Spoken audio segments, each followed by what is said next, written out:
এই loading and scheduling এর যে চ্যাপ্টারটা শুরু করেছিলাম, লোডিং এর মধ্যে অলরেডি শেষ করতে পেরেছি। তো আজকে তোমাদের যেহেতু দুই ডিপার্টমেন্টের একসাথে ক্লাস নিচ্ছে, তো আমি শিডিউলিং থেকেই শুরু করতেছি। কারো যদি কোনো মাঝখানে কিছু বাদ থাকে, সেটা আমি আবার যখন ক্লাস নিব তোমাদের সরাসরি দেখা হবে, তখন আমি ইয়ে করে দিব, কারেকশন করে দিব, বা যেটা ফিল আপ করা হয় না সেটা আমি পড়িয়ে দিব যার যার ক্লাসে। তো মোটামুটি তোমাদের শিডিউলিং থেকেই শুরু করার আজকে ইচ্ছা কি আর, যেহেতু আগামীকাল আমি ক্লাসটা নিচ্ছি না, কিন্তু আমি ইনশাল্লাহ নিব। এরপরে যে ক্লাসগুলো আছে ওভাবে নিব। তো আমরা শুরু করি তাহলে। যারা জয়েন করার করুক, কিন্তু হচ্ছে তোমরা অলরেডি যারা আছো সবাই একটা জিনিস একটু খেয়াল করে জয়েন করবা, সেটা হচ্ছে নিজের আইডিটা যেন ঠিকভাবে লেখা হয় সে জিনিসটা দেখো। নাম অত দরকার নাই, যদি লিখতে চাও লিখতে পারো, কোনো সমস্যা নাই। আইডিটা যেন ঠিক থাকে সেটা দেখো, কারণ হচ্ছে ওইটা দেখে আমি কাউন্টিং করবো কি আর। আচ্ছা, তো শুরু করতেছি। তা আমরা শিডিউলিং যেহেতু পড়াতে যাচ্ছিলাম, তোমাদের একটু সিম্পলি একটু বলেছিলাম যে শিডিউলিং হচ্ছে এমন একটা জিনিস যেখানে আমরা কি করব, আমাদের যে জবগুলো আছে বা আমাদের যে অপারেশন বলো, যে কোনো প্রসেস বলো, যে কোনো কিছুই বলো, সেটাকে আমরা কি করব, টাইম ওয়াইজ, প্রসেস ওয়াইজ একটা ক্যালকুলেশন যেন করতে পারি, একটা টেবিলের মধ্যে লিপিবদ্ধ করা। ক্লাসে তোমাদের বলেছিলাম যেটাকে আমরা বলি টাইম এন্ড অ্যাকশন, একটা ক্যালেন্ডারে লিপিবদ্ধ করা। লোডিং এর ক্ষেত্রে আমরা কি দেখতেছিলাম যে আমরা স্পেসিফিক কিছু জব ছিল যেগুলো বিভিন্ন মেশিনে কি করা, জবগুলো দিয়ে দেওয়া, মেশিনে দিয়ে দেওয়া। এখন এই শিডিউলিং এর ক্ষেত্রে আমাদের আসলে দেখতে হয় যে মেশিনে আমরা যে যে জবগুলো দিব, সেগুলো কোন সময় দিলে অপারেশনটা ঠিকভাবে হবে। সময়টা এখানে আসলে মেজর ইস্যু। তো এই শিডিউলিং করতে গেলে আহ আরেকটা জিনিস এটার সাথে খুব সরাসরি জড়িত, সেটা হচ্ছে রুটিন। যে কোন রুটে তোমার এই প্রোডাক্ট, যদি বলি প্রোডাক্ট গুলো কোন রুটে চলাচল করবে, সেটার আগে অবশ্যই একটা ম্যাপিং করে নিতে হয়। তো রুটিং আমরা যখন বলি যে, রুটিং মেইনলি বলতে বোঝায় যে মেশিন অথবা হচ্ছে প্রোডাক্ট যখন প্রোডাকশনে চলে যাবে আসলে, বা হচ্ছে যেতে চায়, কোন রুটে নিলে আমার জন্য সময়টা কম লাগবে এবং হচ্ছে আমার প্রসেসটা সহজ হবে, সেটা আগে অ্যানালাইসিস করে নেওয়া। সেটা যদি আমরা ঠিকভাবে অ্যানালাইসিস করতে পারি, তখন আমার আসলে এই যে শিডিউলিং এর যে সময়টা ক্যালকুলেশন করা, সেটা কিন্তু সহজ হয়ে যায়, সেটার জন্য আর কষ্টসাধ্য হয় না। তো এই জন্য আমরা বলি যে শিডিউলিং আসলে হচ্ছে, এখানে যে আমরা ডেফিনেশনটা দেখতে পাচ্ছি সেটা যদি বলি যে fitting specific jobs into a general time table. তোমার হচ্ছে যে কাজগুলো ছিল না, আমরা সুন্দর একটা রুট তৈরি করলাম, তারপরে হচ্ছে কোন পথে এগুলো আসবে দেখলাম, দেখার পরে হচ্ছে মেশিন যদি থাকে, প্রসেস যদি থাকে, এই প্রসেস গুলোতে আমরা আমাদের যে ওয়ার্কলোড গুলো আছে বা জব গুলো আছে সেগুলো আস্তে করে দিলাম। এখন এই আসলে আমরা প্রোডাকশন প্ল্যানিং এন্ড কন্ট্রোলিং এর যে ফাংশনস গুলো পড়েছি বা পড়ছি, ডিটেইলিং এ পড়তেছি, প্রত্যেকটা ফাংশন আসলে একটা আরেকটার সাথে ওতপ্রোতভাবে জড়িত। কাউকে বাদ দিয়ে তুমি কাউকে কনসিডার যে করবা বা হচ্ছে চালাতে পারবা, এরকম আসলে হয় না। এই কারণেই আসলে বলা, প্রোডাকশনটা প্ল্যান করতে গেলে আমাদের প্রত্যেকটা ব্যাপার ভালোভাবে ক্যালকুলেশন করে নিতে হয়, এবং হচ্ছে প্রত্যেকটা ইস্যু ভালোভাবে কনসিডার করতে হয়, যেন আমরা লোডিং বলি, শিডিউলিং বলি, বা হচ্ছে প্রোডাক্ট ডিউরিং প্রোডাকশনে যেন কোনো প্রবলেমের মধ্যে না পড়ি। কারণ হচ্ছে কোনো একটা প্রবলেম যদি বাল্ক প্রোডাকশনের সময় চলে আসে, তখন আসলে এটা ইম্প্যাক্ট ফেলবে হোল প্রোডাকশনের উপরে। অনেক সময় দেখা যায় প্রোডাকশন বন্ধ করে আমার ওই প্রবলেমটাকে সলভ করার জন্য সময় দিতে হয়। তো আসলে সেগুলো যেন না হয়, বা ওগুলো যত কম আম, আসলে মিনিমাইজ করা যায়, ওটার মিনিমাইজটা যত সুন্দরভাবে করা যায়, সেটার জন্যই আমাদের এই এতগুলো যে আমরা প্রসেস গুলো দেখছিলাম, এই প্রসেসের আসলে দরকার এই কারণে আসছে। তো যেটাই হোক, আমরা যেটা বলছিলাম যে আমাদের যে প্রোডাকশনটা চলতে গেলে আমাদের তো মেইনলি মাস প্রোডাকশনই হয়। আমরা অনেক বেশি আকারে প্রোডাক্ট গুলো প্রোডাকশনে দিয়ে দেই। তো এই প্রোডাক্ট গুলো আমরা দেখেছিলাম বা বলেছিলাম যে কিভাবে ঢুকে, একটা দরজা দিয়ে ঢুকে বা আমরা যদি বলি একটা সাইড দিয়ে ঢুকে প্রোডাক্টটা তৈরির জন্য যা যা সরঞ্জাম দরকার, যে যে হাত দরকার যদি বলি, সেগুলো সবকিছু মিলিত হয়ে একটা প্রোডাক্ট তৈরি হয়, দেন বের হয়ে যায়। তাহলে কি এই এই প্রোডাক্টটা তৈরি হওয়ার জন্য রাইট ইন টাইমে রাইট কম্পোনেন্ট, তারপরে রাইট পার্সন থাকতে হবে, রাইট প্রসেসে আমার এই প্রোডাক্টটা তৈরির জন্য সবকিছুই হ্যান্ডেলিং করতে হবে। তো এই কারণে বলা যে এই সময়গুলো আমাদের আগে থেকে সুন্দর করে একটু দিয়ে দেওয়া দরকার। যদি এটা আমরা দিয়ে দিতে পারি তাহলে আমার প্রোডাকশনটা সুন্দরভাবে হয়। তো আমাদের এই শিডিউলিং এর যে উদ্দেশ্য, সেটা মেনলি তাই যে আমার কোন প্রসেসে কোন প্রোডাক্ট গুলো ঢুকবে, কোন সময় ঢুকবে, কখন ঢুকবে, এই সবকিছু আমাদের একটা সময় অনুযায়ী সুন্দর করে ক্যালেন্ডারে সেট করে নেওয়া যদি আমরা নিতে পারি, তাহলে আমার কাজটা কিন্তু সুন্দরভাবে হয়। তোমাদের এখানে একটা ক্যালেন্ডার দেখাই, মানে এটা একটা রাফ ইয়ার, যে আমাদের এই শিডিউলিং এর ক্ষেত্রে আমরা কিভাবে আসলে কাজগুলো করি। তো এখানে দেখানোর চেষ্টা করা হয়েছে যে একটা ম্যানুফ্যাকচারিং কোম্পানি যদি থাকে, ম্যানুফ্যাকচারিং কোম্পানিতে স্পেসিফিক আমরা ধরলাম যে কোনো একটা প্রোডাক্ট, মানে প্রোডাকশন যখন চলছে, এই প্রোডাকশন গুলোর বুকিং আসলে প্রত্যেকটা ডিপার্টমেন্টে কিভাবে দেয়। আমরা যদি দেখি এখানে সবার প্রথমে একটা যদি ডিপার্টমেন্ট বলা হয় বা একটা সেকশন আমরা যদি ধরি, দেখতে পাচ্ছি এখানে কিছু ম্যানুফ্যাকচারিং এর স্টেপস গুলো দেয়া আছে, যে প্রোডাক্টটা তৈরি করতে গেলে আমার এই এই স্টেপস গুলো ফলো করতে হবে, এবং প্রোডাক্টটা তৈরি করতে আমার টোটাল এখানে দেখতেছি 7 উইকস লাগবে। 7 সপ্তাহের মধ্যে আমাদের এই প্রোডাক্টটা তৈরি করতে হবে। তো এই যে আমরা যেখানে দেখতেছি 7 উইকে যে প্রোডাক্টটা ডিস্ট্রিবিউশনে চলে যাবে, সবার লাস্টে যদি আমরা দেখি 7 উইকে এটা ডিস্ট্রিবিউশনের ক্ষেত্রে চলে যাওয়ার আগে, যে এই যে ক্যালকুলেশনটা টোটাল, যে কোন দিন আমার প্রোডাক্টটা তৈরি হবে, কোন দিন আমরা আসলে দেখো এখানে আরো সুন্দর করে দেওয়া আছে ক্যাপাসিটি, কোন দিন প্ল্যান করব, কিভাবে আসলে র ম্যাটেরিয়াল প্রকিউর করা হবে, এবং সেই র ম্যাটেরিয়াল গুলোকে আমার জবে দেয়া হবে, দিয়ে প্রোডাক্টটা তৈরি করা হবে, সেগুলোর সেই সব জিনিসের প্ল্যানিং আমাদের আগে করে নিতে হয়। তো সেইভাবেই যে টাইম এন্ড অ্যাকশনের একটা ক্যালেন্ডার কথা বলেছিলাম, দেখো এটা দেখতে কিন্তু এটা ক্যালেন্ডারের মতোই। এখানে সুন্দর করে আমাদের বিভিন্ন ডিপার্টমেন্ট থেকে বুকিং দেওয়া হয় সময়টা, যে আমরা 1 নাম্বার যেই উইকটা থাকবে সেই উইকে প্রোডাকশন প্ল্যানিং করে নিব। আমাদের যে অর্ডারটা এসেছে, বাইরে যে অর্ডারটা দিয়েছে, সেই অর্ডারটা নিয়ে আমরা এই যে 7 সপ্তাহ কাজ করব, আমরা টোটাল কাজটা কিভাবে করব, কোন দিন কোন ডিপার্টমেন্টের প্রোডাক্ট গুলো দিব, এবং কবে আমার প্রোডাক্টটা তৈরি হয়ে ফাইনালি আমার ইয়ের কাছে চলে যাবে, ডিস্ট্রিবিউশন সেন্টার থেকে আমার বাইরে চলে যাবে, সেই সবকিছুর একটা সুন্দর করে টাইমলাইনটা আমাদের এখানে সেট করে দেওয়া হয়। তো সেই হিসেবে দেখো এখানে প্রোডাকশন প্ল্যানিং এর ক্ষেত্রে বলা হয়েছে যে প্রথম সপ্তাহে প্ল্যানিং এর কাজ গুলো করা হচ্ছে, এবং প্ল্যানিং করতে গেলেই তো আমাদের ওই যে ক্যাপাসিটির প্রশ্নটা চলে আসে, যে কেমন আমি কত ক্যাপাসিটিতে আমি প্রোডাক্টটা তৈরি করতে পারবো, আর তৈরি করতে গেলে আমি কি কোয়ান্টিটিতে আসলে এটার আউটপুটটা চাই, তাই না? কোন কোয়ান্টিটিতে আমি এটার প্রোডাকশনটা শেষ করব, সেই একটা অ্যাজাম্পশন করে নেওয়া, কারণ এটা আমাদের আউটপুট আসলে কত হবে, আমার অর্ডার কোয়ান্টিটি আসলে ডিপেন্ড করে বাইরের উপরে। বাইরে আমাকে যতটুকু অর্ডার দিবে তার উপরে,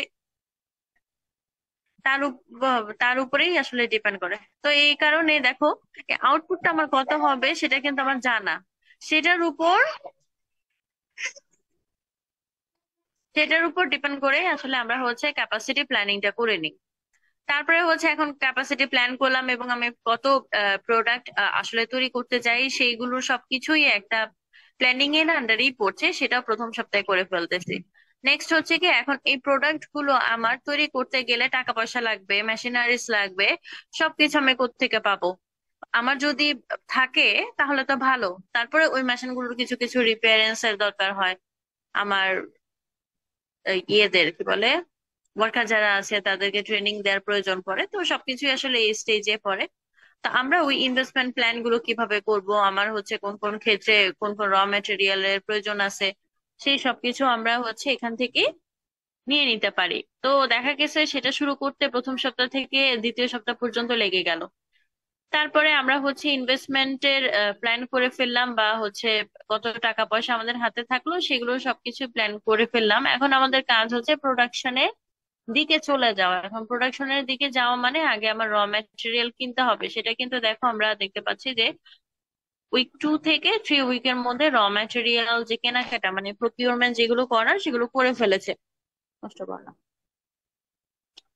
তারপরে জব প্রসেস যেটা দেখতে পাচ্ছি 1 and 2, সেটা মানে আমার প্রোডাক্ট কিন্তু এই এই স্টেজে এসে তৈরি হওয়া শুরু করে দিছে। যা যা করার দরকার, এই যে আমরা যদি বলি জব প্রসেসে, এখানে আমাদের টেক্সটাইলের ক্ষেত্রে একদম ওই র ইয়ার্ন তৈরি থেকে শুরু করে আহ নিট করলো, নিট করার পরে ডাই করলো, ডাই করার পরে আমার এটা কাটিং আর ইয়ে করে সুইং এর দিকে দিয়ে দিল। এই প্রসেস গুলো আমার জবের প্রসেস। দেন আমরা দেখতে পাচ্ছি এটা করতে করতে ফিনিশ গুডস কিন্তু তৈরি হয়ে গেছে, মানে আমার গার্মেন্ট টোটালি তৈরি হয়ে গেছে। এবং সেই তৈরি হওয়ার সাথে সাথেই কিন্তু আমার 6 নাম্বার যে উইকে সেখানে প্যাকেজিং শুরু করে দেওয়া হয়েছে। ওকে, প্যাকেজ তৈরি হয়ে গেল। দেন আমাদের নেক্সট কাজ প্রোডাক্ট গুলো যেন আমাদের বায়ারের কাছে পৌঁছে যায় সেই ব্যবস্থা করে দেওয়া। সেটাকে আমরা বলছি ডিস্ট্রিবিউশন। তো এই আমরা যে বলি whole supply chain, whole supply চেইনের কাজগুলো আসলে এইভাবেই হয়। আমরা তো আসলে উম মুখে মুখে বলি বা একটা চিন্তা করি, এরকম হয়। আসলে কাজটা যখন আমরা একটা উম কি বলবো, একটা ভিজুয়াল একটা রিপ্রেজেন্টেশন দিতে চাই, তখন দেখতে আসলে এরকম হয়। এর চেয়েও আরো বিশদ করে আসলে দেখানো যায়, তাই না? আমরা এই শিডিউলিং যখন পড়বো,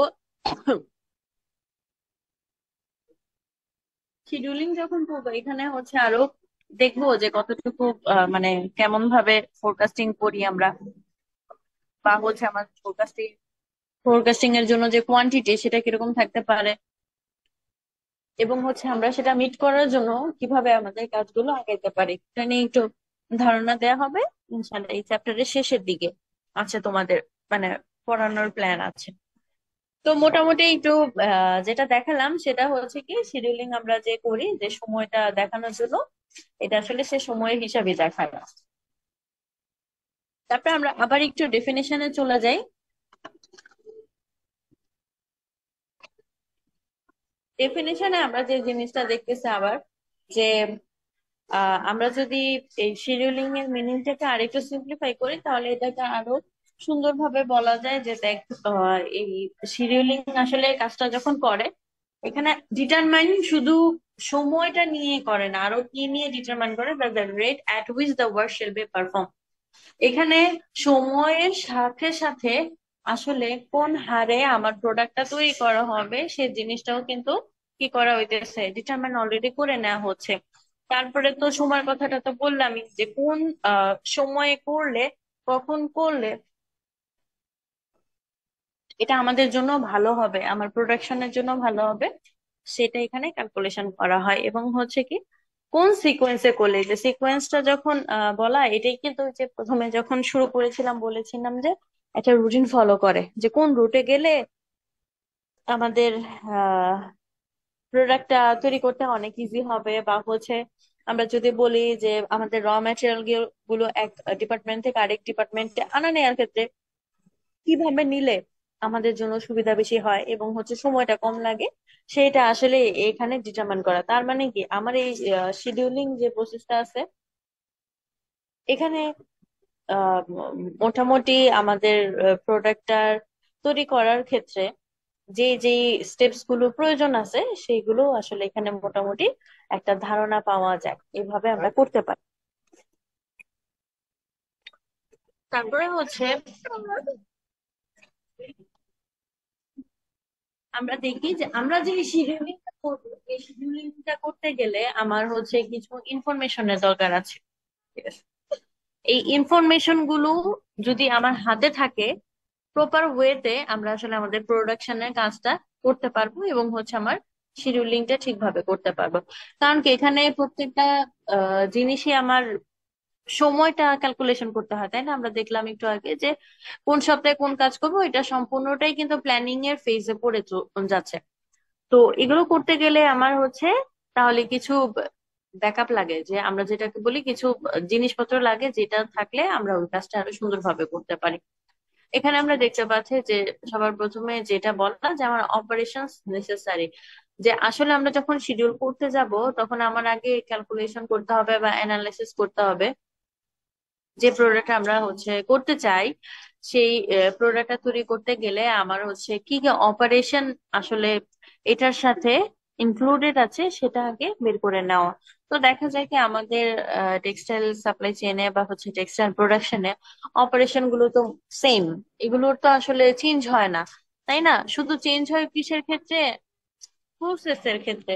যেমন আমাদের ডাইং এর যদি বলি, ডাইং এর ক্ষেত্রে যদি এরকম আসে কটন ফ্যাব্রিক ডাই করার জন্য একটা ওয়ে লাগে, পলিস্টার ডাই করার জন্য আলাদা হচ্ছে ডাই লাগে, এবং হচ্ছে ওদের রানিং টাইম আলাদা। এগুলোর ক্ষেত্রে এইটাই হচ্ছে অপারেশন নেসেসারি, সেইটা তুমি আসলে ক্যালকুলেশন করে নাও বা হচ্ছে অ্যানালিসিস করে নাও আমরা কোন কোন অপারেশন আসলে চালাবো, এবং হচ্ছে সেগুলো চালাতে গেলে আমার কিভাবে আগানো যায় সেই জিনিসটা এখানে করে নেওয়া। তো এটা করতে গেলে আসলে আমরা দেখতে পাচ্ছি যে আরেকটা জিনিস লাগে, সেটা হচ্ছে কি প্রোডাক্ট ডিজাইন করার ইঞ্জিনিয়ার লাগে, বা হচ্ছে সে মানুষটাকে লাগে যে আসলে এই প্রসেসটা আসলে দেখাশোনা করবে। কারণ কি সেই বলতে পারে যে একটা অপারেশন শেষ হতে কত সময় লাগে। এটা হচ্ছে আমাদের টেক্সটাইলের ক্ষেত্রে যে কোনো একটা ডিপার্টমেন্টে, যদি আমরা বলি নিটিং ডিপার্টমেন্টে 10 কেজি আহ কাপড় আমরা হচ্ছে বানাতে চাই, তো নিটিং ইঞ্জিনিয়ার যে আছে বা ওইখানে যে ম্যানেজার আছে তারা তো জানে প্রত্যেকবার তারা তৈরি করে আসছে, তাদের প্রিভিয়াস এক্সপিরিয়েন্স থেকে তারা বলতে পারে কেমন সময় লাগতে পারে। এছাড়া আমাদের আসলে প্রোডাকশনের ক্ষেত্রে অনেক ক্যালকুলেশন আছে। তোমরা অলরেডি প্রোডাকশনের ক্যালকুলেশন গুলো যখন বিভিন্ন প্র্যাকটিক্যাল করেছো, পড়ে এসেছো, তো ওইগুলোই আসলে অ্যাপ্লাই করা হয় যখন তোমরা জবে ঢুকবা, তখন এই এই অর্জিত জ্ঞানই অনেক উপকারে আসবে আশা করি। আসলে মনে তো থাকে না এত কিছুই, বেশিরভাগই বলা হয় কি যখন আমরা কাজে যাই তখন ওই কাজ করতে করতে শিখে ফেলা যায় কি আর। তো যেটাই হোক, আমাদের যেহেতু ওই শিডিউলিং ব্যাপারটা বা হচ্ছে প্ল্যানিং এর যত কাজই আমরা করি না কেন, এগুলো কিন্তু এক্সপিরিয়েন্স লোক ছাড়া করা হয় না। কারণ একদম নিউ কাউকে যদি দাও, সে তো আসলে আহ পড়ালেখা করে আসছে, সে অতটুকু জানে আসলে ফ্যাক্টরিতে কি হচ্ছে সেটা কিন্তু সম্পূর্ণ বলতে পারে একজন এক্সপিরিয়েন্স লোক যে আছে সেই। তারপরে তারাও কিন্তু বলতে পারবে যে একটা মেশিনের ক্যাপাসিটি কত এবং হচ্ছে ওই মেশিনটা কত ঘন্টা চলে। আমরা ক্যাপাসিটি ক্যালকুলেশন করে সহজে বলে ফেলতে পারি যে ওই আমরা যদি স্পেসিফিক একটা স্টাইল বানাতে চাই, তাহলে সেই স্পেসিফিক স্টাইলটা বানাতে এবং ওই অর্ডার কোয়ান্টিটি বানাতে আমাদের কত সময় লাগবে, এটা কিন্তু আমরা আগে থেকে ক্যালকুলেশন করে ফেলতে পারি। তাহলে সময়টা আমাদের জানা হয়ে গেল, সেই অনুযায়ী আমরা আমাদের যে ক্যালেন্ডারটা ছিল, টাইম এন্ড অ্যাকশন যে ক্যালেন্ডার সে বা শিডিউলিং যদি আমরা বলি ক্যালেন্ডার, সেই ক্যালেন্ডারে সুন্দর মতোই কিন্তু আমাদের আহ যে কাজগুলোর কি বলবো, কাজগুলোর যে বুকিংটা দেওয়া সেটা আমরা সহজে দিয়ে দিতে পারি। তারপরে 3 নাম্বার যে পয়েন্টটা বলছে যে আর কি ইনফরমেশন তোমার প্রয়োজন। ইনফরমেশন প্রয়োজন হচ্ছে time required for the transportation of the material from one machine to another machine.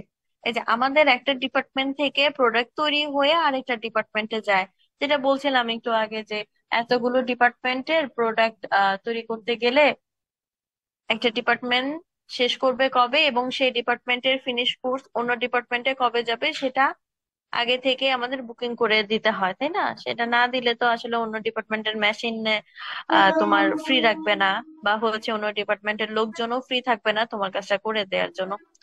এই জন্যই আসলে দেখা হয় বা বা হচ্ছে তোমাদের অনেকবারই বলেছি যে আমাদের প্রোডাকশন হাউস গুলোতে দেখা যায় স্পেসিফিক কোনো একটা স্টাইল চলে না, অর্ডার চলে না, অনেকজন বায়ার থাকে, অনেকজন বায়ারের কাজ একসাথে হতে থাকে, এবং ওই বায়ারদের হ্যান্ডেল করার জন্য আমাদের মার্চেন্ডাইজাররা থাকে। তো এই আমাদের আসলে এই ডিপার্টমেন্ট গুলোতে বুকিং দেয় আসলে মার্চেন্ডাইজাররাই। সে যে বলে আসে ধরো আহ, একটা অর্ডার পাওয়ার পর পরই যখন বাল্ক প্রোডাকশনে যাবে, স্যাম্পল ট্যাম্পল পাস হয়ে গেল এবং বাইরের সাথে নেগোসিয়েশন হয়ে গেল প্রাইসিং নিয়ে, সবকিছু এখন রেডি, মানে কমপ্লিট, তুমি এখন প্রোডাকশন শুরু করতে পারো সেই মুহূর্তেই আসলে তোমার কাজ শুরু। যে তুমি স্পেসিফিক ভাবে যদি কোনো মার্চেন্ডাইজার হয়ে থাকো, তোমার কাজই হচ্ছে প্রত্যেকটা ডিপার্টমেন্টে বলে আসা যে আমার হাতে এই অর্ডারটা আছে, আমরা এত তারিখের মধ্যে ডেলিভারি দিতে চাই, বা আমার টাইম এতটুকু, তো এর মধ্যে আপনারা কাজ শুরু করেন। তখন ওই নিটিং ডিপার্টমেন্টে যারা আছে তারা সেই অনুযায়ী তার অ্যাভেলেবল যে হাতে কাজ আছে সেই কাজগুলো ক্যালকুলেশন করে নতুন কাজ করতে পারবে কিনা সেটা নিয়ে তারপরে তোমার কাজগুলো করে গিয়া। তো নিটিং ডিপার্টমেন্টেও সেম, ওনাদের প্রোডাক্ট তৈরি হওয়ার পর যে এক ডিপার্টমেন্ট থেকে আরেক ডিপার্টমেন্টে নিবে, তো এই জিনিসটা নেওয়ার ক্ষেত্রেও আসলে ইনভেন্টরির দরকার আছে, তাই না? আমরা কি করি, একসাথে অনেকগুলো প্রোডাক্ট তো তৈরি করে আমার ফ্লোরে ফেলে রাখতে পারি না। তারপরেও দেখবা ফ্যাক্টরিতে গেলে দেখবা যে ওই মাঝে মাঝে এরকম হয় যে এক ডিপার্টমেন্ট থেকে আরেক ডিপার্টমেন্টে তোমার যেতে গেলেও সময় অনেক লাগে। হয়তো অন্য কারণে কোনো এক কারণে তোমার বটলনেক ক্রিয়েট হয়ে গিয়েছিল, যার কারণে যাচ্ছে না। তখন এই মাঝে মাঝে দেখবা, বলেন ফ্লোর গুলো কিন্তু পরিষ্কার রাখা উচিত, কিন্তু দেখা যায় মাঝে মাঝে প্রোডাকশন এত বেশি হয়ে যায় তখন ওই নেটিং ফ্লোরের মধ্যেই ফ্যাব্রিক রোল গুলো ফেলে রাখে, যেটা তো মানে ঠিক না। কিন্তু কি করার, এখন তো আমার ইনভেন্টরি তো আর এত বেশি নেই, বা আমার স্টোরেজ হাউস তো এত বেশি নেই যেখানে আমার একটা প্রোডাক্ট তৈরি করে নিয়ে ফেলে রাখতেছি। এগুলো আসলে কোথাও ফেলে রাখতে গেলেও এটা প্রপার মেনটেনেন্স দরকার, আমরা জানি। কাপড় তুমি মাত্রই তৈরি করে তুমি খোলা ভাবে রেখে দিতে পারো না, এতে হচ্ছে বিভিন্ন আহ যদি বলি ফিজিক্যাল এবং হচ্ছে কেমিক্যাল বিভিন্ন প্রপার্টিস এর চেঞ্জ হয়ে যায়। তো সেটার জন্যই আসলে বলা যে আমরা যদি ম্যাটেরিয়াল এক জায়গা থেকে আরেক জায়গায় নিই, বা একটা মেশিন থেকে আরেকটা মেশিনে লোড করি, আনলোড করি, তাহলে কি পরিমাণ সময় লাগবে আমাদের ক্যালকুলেশন করা হয়ে যায় এই পদ্ধতিতে। তারপরে হচ্ছে আমরা কখন আমাদের ম্যাটেরিয়াল গুলো কিনবো এবং হচ্ছে আমাদের প্রোডাকশনের কাজ শুরু করব সেটাও, মানে টাইমের যেহেতু ক্যালকুলেশন, না দেখো এখানে প্রত্যেকটা পয়েন্টেই কিন্তু সময়ের কথা মানে চলে আসতেছে, বারবার সময়ের কথাই চলে আসতেছে যে কখন করলে ভালো হয়, কোন সময়ে করলে ভালো হয়, কিভাবে করলে ভালো হয়, বা সময়টা যেন কম লাগে, সেগুলো নিয়ে আসলে ক্যালকুলেশন। এ কারণে বলা যে আমার শিডিউলিং আমরা যদি করতে চাই এই এই ইনফরমেশন গুলোর দরকার আছে। তারপর আমরা দেখি আমাদের শিডিউলিং এ যে অবজেক্টিভ আছে সেই অবজেক্টিভ গুলো কি হইতে পারে। আসলে আমরা এই এতক্ষণ যা আলোচনা করলাম সেগুলো যদি একসাথে কম্পাইল করি সেটাই আসলে অবজেক্টিভস। দেখো প্রত্যেকটা পয়েন্টই এখানে আহ সুন্দর করে দেয়া আছে যে আমাদের কাজের মেন উদ্দেশ্য কি, কাস্টমার স্যাটিসফ্যাকশন। কাস্টমার স্যাটিসফ্যাকশনটা আমরা কিভাবে করতে পারি, রাইট টাইমে রাইট প্রোডাক্ট ডেলিভারি করে। তো এই জন্যই বলা যে আমরা শিডিউলিং মানে সময়টা কেন ভাগ করে নেই, বা সময়টা কেন এইভাবে এক ডিপার্টমেন্ট থেকে আরেক ডিপার্টমেন্টে একটা সুন্দর করে ক্যালেন্ডার করে নেই কেন, একটাই উদ্দেশ্য যে আমাদের কাস্টমার আমাদের যে অর্ডারটা দিয়েছে, যে সময়ে উনি আমাদের কাছ থেকে প্রোডাক্টটা রিসিভ করতে চান, আমরা আসলে সেই সময় ওনাকে প্রোডাক্টটা দিয়ে দিতে পারতেছে কিনা। এটা তো ফাইনাল প্রোডাক্টের ক্ষেত্রে। ইনভেন্টরি ম্যানেজমেন্টের ক্ষেত্রেও কিন্তু সেম কথাই, যে আমার ইনভেন্টরিতে যখন যে প্রোডাক্টটা আসলে থাকার কথা আমরা সেই প্রোডাক্টটা ইনশিওর করতে পারতেছি কিনা সেই সময়ে। হুম। তারপরে হচ্ছে দেখো শিডিউলিং করার একটা উদ্দেশ্য বা অবজেক্টিভ যেটা বলি সেটা হচ্ছে রেট অফ আউটপুট। আমরা যেই রেটে আসলে প্রোডাক্টের কোয়ান্টিটি চাচ্ছিলাম প্রোডাকশন হয়ে যেন সেই প্রোডাক্টটাই বের হয়, সেই রেটে আসলে বের হচ্ছে কিনা সেটা এখানে দেখা। এবং হচ্ছে যেহেতু এই শিডিউলিং এর কাজ শুধু প্রোডাক্ট কখন কোন ক্ষেত্রে তৈরি হবে সেটা না, ওর কাজ কিন্তু সব দিকেই টাইম ম্যানেজমেন্ট করা, মানে মানুষের ক্ষেত্রেও, মেশিনের ক্ষেত্রেও, ম্যাটেরিয়ালের ক্ষেত্রেও, তিনটার ক্ষেত্রেই হচ্ছে সেম ইয়ে করে। বুঝছো? তো এই কারণেই আসলে আমাদের ম্যাক্সিমাম ইউটিলাইজ যেন হয় এই তিনটা রিম্যান মেশিন ম্যাটেরিয়ালের, সেটার আসলে খেয়ালটা এখানে রাখা হয়। তারপরে হচ্ছে আমার যেন সময়ের অপচয় না হয়। হ্যাঁ, এই জিনিসটাও কিন্তু খেয়াল রাখা হয়। আসলে এটার জন্যই এই শিডিউলিংটা করা, তাই না? আমরা যেন সঠিক সময় সঠিকটা করতে পারি, ইমব্যালেন্স যেন না হয়ে যায় সেই জিনিসগুলো খেয়াল রাখা। আহ তারপর আরেকটু কি করতে পারি, যে প্রসেস আমরা মিনিমাইজ করতে পারি, কস্ট আমরা মিনিমাইজ করতে পারি, সাইকেল টাইম আমরা রিডিউস করতে পারি ম্যানুফ্যাকচারিং এর ক্ষেত্রে, সেগুলো সব এটার মাধ্যমে অর্জিত হয়। আর লাস্টলি অন টাইম ডেলিভারি। তো পারা যাবে অবজেক্টিভস এবং হচ্ছে আমরা যেগুলো করলাম সেটা দেখা যাইতেছে কি, দেখো মোটামুটি একই ধরনের পয়েন্ট গুলো, জাস্ট একটু মনে রেখো আর বাকিগুলো তোমরা তোমাদের মতো দিয়ে দিও, তাহলেই হবে। হতে পারে এমন কেন?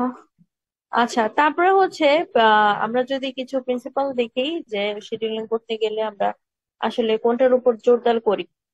কথা বলতে বলতে আমরা আসলে এইগুলোর কথা অলরেডি বলে ফেলেছি, যে আমরা আসলে কি দেখতে চাই। যে আমার মেইন, যদি বলি যে প্রিন্সিপাল গুলোর মধ্যে একটা হচ্ছে অপটিমাম টাস্ক সাইজ, এটা কিন্তু দেখা হয়। আর বলা হয় কি, যে আমাদের কাজের ক্ষেত্রটা যত ছোট হবে তত কিন্তু তুমি সুন্দরভাবে ইউটিলাইজ করতে পারবা কাজগুলোকে। আর দেখা যায় কি, মানে এটা বলার উদ্দেশ্য ছিল এরকম যে কিছু দেখা যায় অপারেশন যদি কম হয়, কাজ যদি কম থাকে, টাস্ক আমরা যেটা বলি টাস্ক যদি পারফর্ম করা লাগে কম, তাহলে ওই ক্ষেত্রে বা ওই প্রোডাকশনের ক্ষেত্রে আসলে দেখা যায় যে আমাদের শিডিউলিংটাও ইজিলি করে ফেলতে পারতেছো। তোমার যদি এমন থাকে যে তোমার জব পারফর্ম আর হচ্ছে টাস্ক পারফর্ম করতে হবে পাঁচটা, তো পাঁচটা জিনিসের টাইম সেট করা আর আর 50টা জিনিসের টাইম সেট করা কিন্তু সমান না। এ কারণে বলা যে আসলে আমাদের টাস্ক সাইজ যত কম ছোট হবে আমাদের জন্য সুবিধা কি আর, কিন্তু এরকম না যে আমরা সাইজ টেনে টেনে হিচড়ে ছোট করে ফেলবো, এটা তো আমাদের পক্ষে সম্ভব না। যেটা যে সাইজ সেভাবেই রাখা, কিন্তু কিভাবে ম্যাক্সিমাম এফিসিয়েন্সি আমরা অ্যাচিভ করতে পারি সেই জিনিসটার দিকেও একটু খেয়াল রাখা দিয়ে। এগুলো আসলে একটা এফিসিয়েন্সি তো আর একটা বিষয়ের উপরে নির্ভর করে না, আমার হচ্ছে ওভারঅল সব বিষয়গুলো একটু ক্যালকুলেশন করতে হয় বা হচ্ছে দেখতে হয়, দেখেই আমরা করতে পারি। তারপরে হচ্ছে principal of optimum production plan. এটা তো বুঝতেই পারতেছো যে আমি আসলে হোল প্রোডাকশনটা কিভাবে করব না করব সেটার হচ্ছে একটা প্ল্যানিং করে নেওয়া, এমন ভাবে করে নেওয়া যেন হচ্ছে আমার আহ প্রত্যেকটা কাজের ক্ষেত্রেই সুন্দরভাবে স্মুথলি আমরা করতে পারি। যে এমন ভাবে না করা যে একটা প্রসেসে বা একটা ডিপার্টমেন্টে একটা প্রোডাক্ট অনেক সময় নিয়ে নিচ্ছে, আর অন্য ডিপার্টমেন্টে যে আসলে সে সময়টাই পাচ্ছে না। একজন অনেক বেশি সময় কনজিউম করে ফেললো একটা ডিপার্টমেন্ট, তো অন্য ডিপার্টমেন্টে গেলে তখন হয় কি, অনেক প্রেসার পড়ে যায় কাজের ক্ষেত্রে। তো সেইটা যেন না হয়, সেই জিনিসগুলো আসলে এনশিওর করা হয় এই শিডিউলিং এর মাধ্যমে। আর 3 নম্বর যে পয়েন্ট আমরা দেখতে পাচ্ছি, অপটিমাম যে সিকোয়েন্স। হ্যাঁ, অবশ্যই আমার সিকোয়েন্স মেনটেন করতে হবে কিসের ক্ষেত্রে, প্রোডাক্ট তৈরি করার ক্ষেত্রে, কারণ এটা যেহেতু আমাদের কন্টিনিউয়াস প্রসেস, এখানে তো অবশ্যই আমাদের এনশিওর করতে হবে। তারপরে দেখা যায় শুধু টেক্সটাইল বাদে, শুধু টেক্সটাইলের ক্ষেত্রে না, আমরা যদি দেখি আরো যে একদম কন্টিনিউয়াস অপারেশন চলতেই থাকে, মানে ওখানে মানুষের হাতও লাগে না, বিভিন্ন ফুড প্রসেসিং কোম্পানি গুলো আছে ওখানে, ওইসব ক্ষেত্রেও আমার হচ্ছে এই অপটিমাম সিকোয়েন্সটা একদম সুন্দরভাবে যেন কাজ করে সেই জিনিসটা দেখা হয়।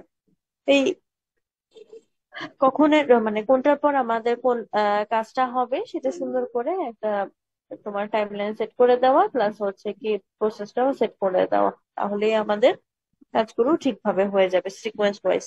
আর সিকোয়েন্সে যদি ভুল হয়, ঝামেলা হয়, তখনই আমাদের প্রোডাকশনের আসলে হোল যে ব্যাপারটা আছে ওটার উপরে ইম্প্যাক্ট ফেলে গিয়ে আর কি।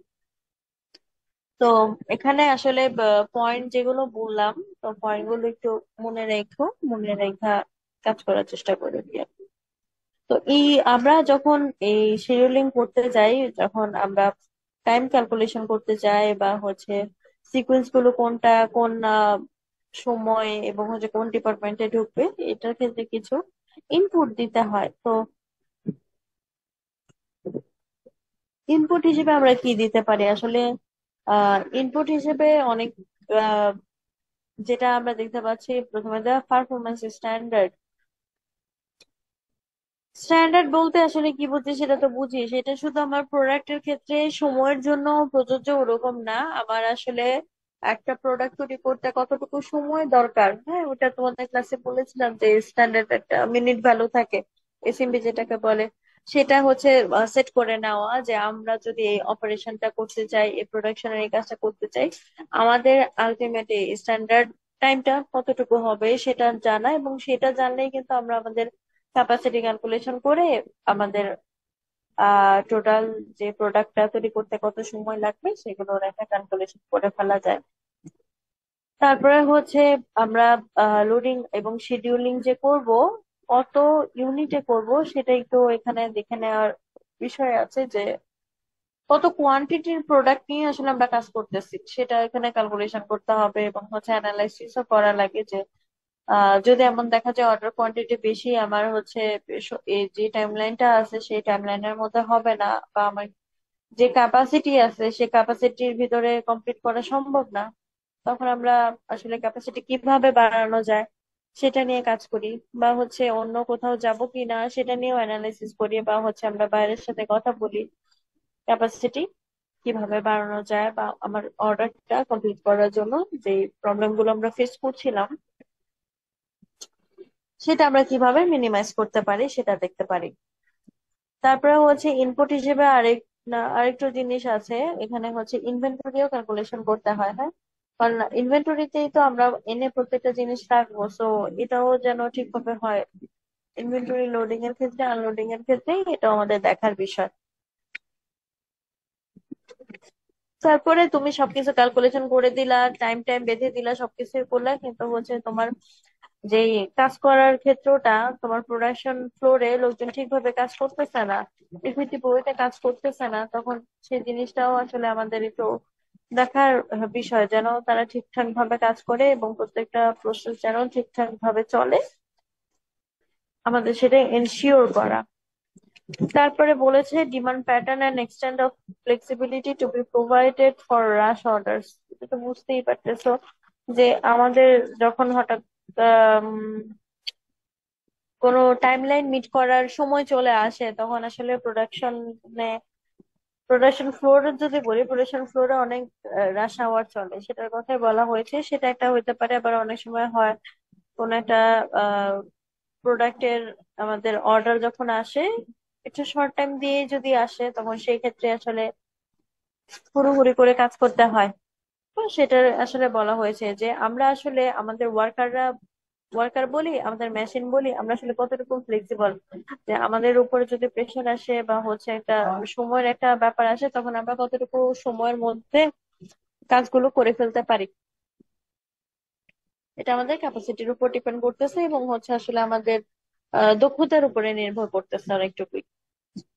তারপরে প্রত্যেকটা জবের জন্য আলাদা আলাদা করে শিডিউল করে দেওয়া, মানে প্রত্যেকটা মানুষ যে কাজ করবে তাদের জন্য সময় বেঁধে দেওয়া। আমরা তো একটু আগে দেখলাম ডিপার্টমেন্ট ওয়াইজ সময় বেঁধে দিতে, শুধু ডিপার্টমেন্ট ওয়াইজ না, আমরা আসলে চেষ্টা করব, বা হচ্ছে যেটা আমরা আসলে কাজ করি, যে প্রত্যেকটা সেকশনে প্রত্যেকটা মেশিন চালাতে কত সময় লাগবে, ইন্ডিভিজুয়াল জবটাকে সুন্দর করে আসলে ভাগ করে দেওয়া, সেটার কথাই বলা হয়েছে। তো আশা করি এখানে ইনপুট যেগুলো বলা হয়েছে তোমরা সহজেই একটু মেমোরাইজ করতে পারবা। পয়েন্টগুলো একটু ডিফারেন্ট, একটু পড়ে নিও ক্লিয়ার। তারপরে হচ্ছে আমরা যে শিডিউলিং করি,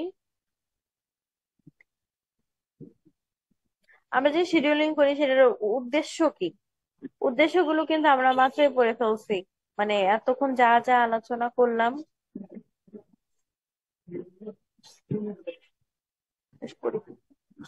আমরা আসলে যেগুলো আলোচনা করে ফেলেছি, দেখো দেখো এখানে হচ্ছে পয়েন্ট গুলো সবগুলো একই বলা, যে দেখো মিনিমাম প্রোডাকশন কস্ট, এটা আমাদের আহ, আলোচনার মধ্যে ছিল যে আমরা সময় মতো প্রোডাক্টটা যদি করতে পারি, প্রোডাকশন করতে পারি, আমাদের প্রোডাকশনের কস্টিংটা কমে যায়, ঠিকভাবে করলেই আসলে কস্টিংটা কমে যায়। যদি আসলে ক্যালকুলেশনটা, সময়ের ক্যালকুলেশন ঠিকভাবে না করে, লোড ক্যালকুলেশন ঠিকভাবে না করে, তখন আমাদের এগুলো কস্টিংটা বেড়ে যায়। আর হচ্ছে এই যে পরের যে পয়েন্টটা স্টোরেজ কস্ট, এটা হচ্ছে ইনভেন্টরির ক্ষেত্রে বলা হয়েছে যে আমরা টাইমলি ক্যালকুলেশন বা সুন্দরভাবে ক্যালেন্ডারটা যদি মেক করতে পারি, তাহলে আমার স্টোরেজ কস্টটা কিন্তু কমে যায়। ইনভেস্টমেন্টও আমার হচ্ছে কম লাগে, ম্যাটেরিয়ালের উপরে ইনভেস্টমেন্ট কম লাগে, কারণ ওখানে ম্যাটেরিয়াল কম সময়ের জন্য স্টে করছে, সুন্দর মতো যাতে প্রোডাক্টটা তৈরি হয়ে যায় সেই জিনিসটা আসলে দেখা হয় এখানে। আচ্ছা, আরো কিছু আছে মিনিমাম ক্যাশ আউট ফ্লো।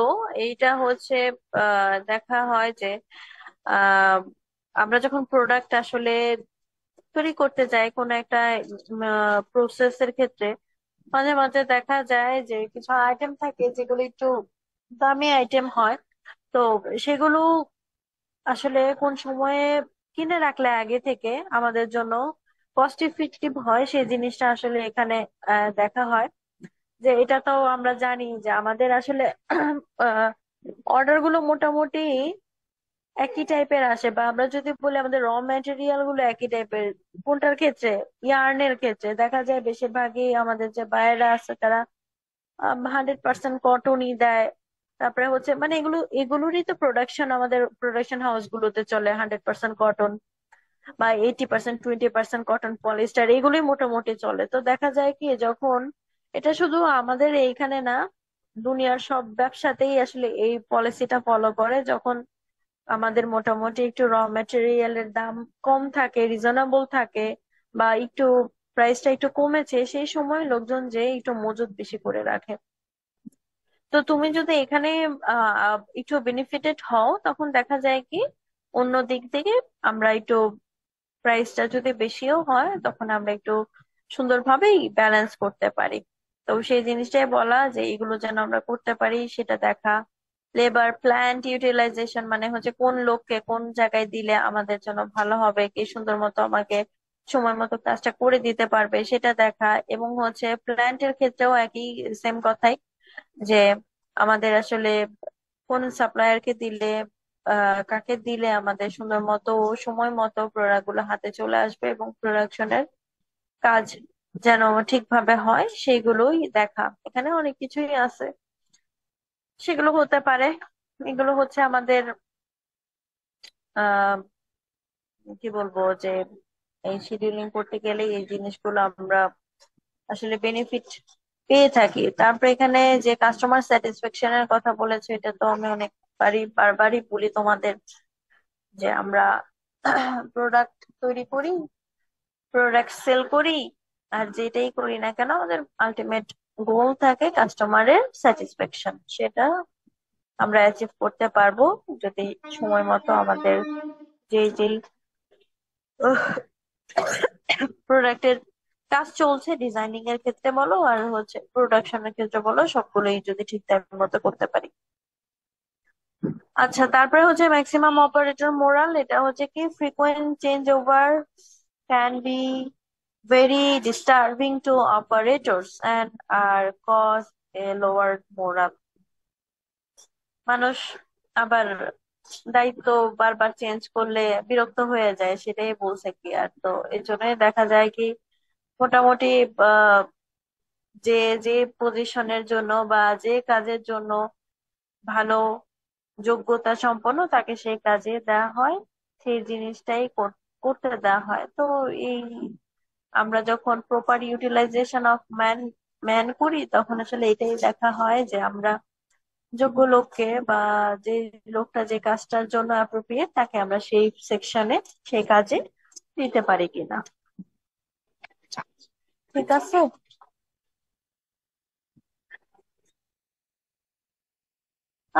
তারপরে বেনিফিট পারবে না, এগুলো একটু পড়ে নিতে, এগুলো একই কথা বলছো বারবার। আমার মনে হয় তোমরা একটু আমি দেখে আজকের মধ্যে দিয়ে দিব নে, তোমরা একটু দেখে নাও এই একই জিনিস, এটা একটু পড়ে নিও তোমরা। আমি আর আলোচনা না করলাম, আমি হচ্ছে পরে মাস্টার প্রোডাকশন যে শিডিউলিং বা হচ্ছে আমার শিডিউলিং যে টপিকটা ছিল সেই টপিকের আন্ডার আবার এইটার শিডিউলিং এর কিছু টাইপস আছে। তো এই টাইপস গুলো আমরা নেক্সট ক্লাসে আলোচনা করব। আজকে আর ওই আমি টপিকটা ধরবো না, মানে শিডিউলিং এর ক্ষেত্রে অনেকটুকুই আছে। তা আজকে আমার মনে হয় এই পর্যন্ত থাক। আর এটা তোমরা বেনিফিটটা একটু নিজেরা একটু দেখো, যদি মনে করো যে মানে বুঝতে পারতেছি না আমি তখন তোমাদের আবার বুঝিয়ে দেবো না। ঠিক আছে, একটু রেসপন্স করো। আমি জি তো ম্যাম।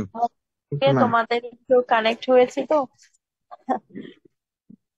আচ্ছা, তো আজকে এই পর্যন্তই থাকুক। আমি ইনশাল্লাহ নেক্সট ক্লাসে আবার তোমাদের সাথে ডিসকাস করব যে আমাদের পরবর্তী পড়াগুলো কিভাবে হ্যালো পড়বো ম্যাম। আর কি।